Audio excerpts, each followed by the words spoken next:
नमस्कार दोस्तों।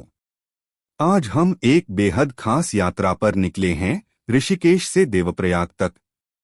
ये सिर्फ एक 70 किलोमीटर की सड़क नहीं है, ये एक एहसास है, प्रकृति, अध्यात्म और इतिहास से भरी हुई एक जीवंत कहानी। तो चलिए इस यात्रा की शुरुआत करते हैं। हमने ऋषिकेश से एक टैक्सी हायर की है। किराया पड़ा 5,500।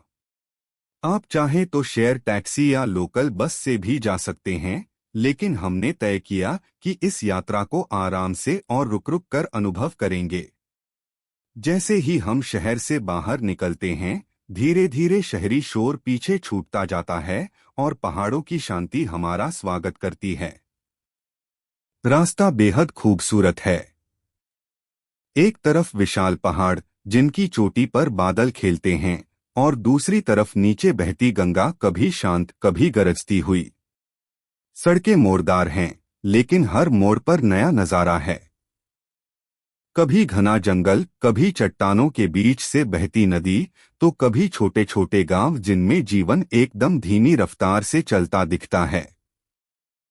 रास्ते भर मन करता है कि गाड़ी रोक दें और बस नज़ारे देखते रहें। करीब 2.5 घंटे बाद हम पहुंचते हैं देवप्रयाग। देवप्रयाग एक छोटा सा कस्बा, लेकिन आध्यात्मिक दृष्टि से बेहद विशाल। यह वही स्थान है जहां भागीरथी और अलखनंदा नदियां मिलती हैं और यहीं से गंगा का प्रादुर्भाव होता है। यह सिर्फ एक नदी का संगम नहीं है, ये दो धाराओं का मिलन है, दो प्रवृत्तियों का एक बिंदु पर आना। भागीरथी एक चंचल, तीव्र प्रवाह वाली नदी, जैसे कोई युवती जो हर बंधन को तोड़ती आगे बढ़ रही हो। अलखनंदा एक शांत, स्थिर, गंभीर नदी, जैसे कोई योगिनी जो अपने अंदर बहुत कुछ समेटे हुए बह रही हो। इन दोनों के संगम को देखकर एक अजीब सी ऊर्जा का अनुभव होता है। साधु संत यहाँ तप करते हैं और श्रद्धालु गंगा जल लेने आते हैं, क्योंकि यहीं से असली गंगा शुरू होती है। कहते हैं, राजा भागीरथ ने अपने पूर्वजों के मोक्ष के लिए हजारों साल तप किया। गंगा को धरती पर लाने के लिए शिव से प्रार्थना की, और जब गंगा आई तो शिव ने उन्हें अपनी जटाओं में समेटा। उनकी जटाओं से निकलकर जब गंगा धरती पर आई तो वो अनेक धाराओं में बंट गईं। भागीरथी उन्हीं धाराओं में सबसे तीव्र मानी जाती है। अलखनंदा दूसरी तरफ मंद गति से केदारनाथ, बद्रीनाथ से होते हुए यहाँ तक आती है।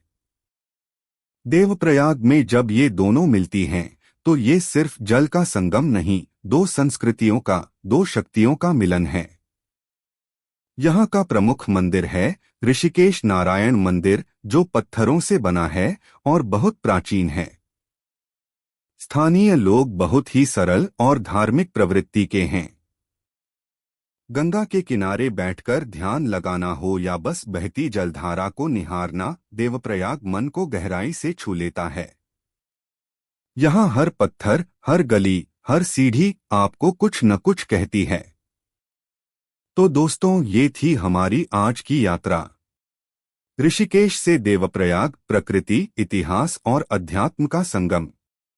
अगर आपको ये यात्रा पसंद आई हो तो वीडियो को लाइक और शेयर जरूर करें। और कमेंट में बताएं, क्या आप कभी देवप्रयाग गए हैं और वहां का सबसे खास अनुभव क्या रहा।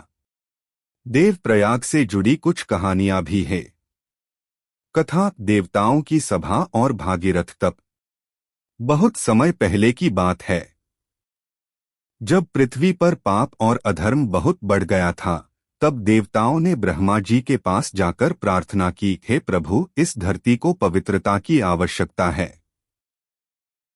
हमें ऐसा तीर्थ चाहिए जहां मनुष्य आकर अपने पापों से मुक्त हो सकें। ब्रह्मा जी ने ध्यान किया और बोले, एक दिव्य स्थान बनाया जाएगा जहां दो महान नदियां, भागीरथी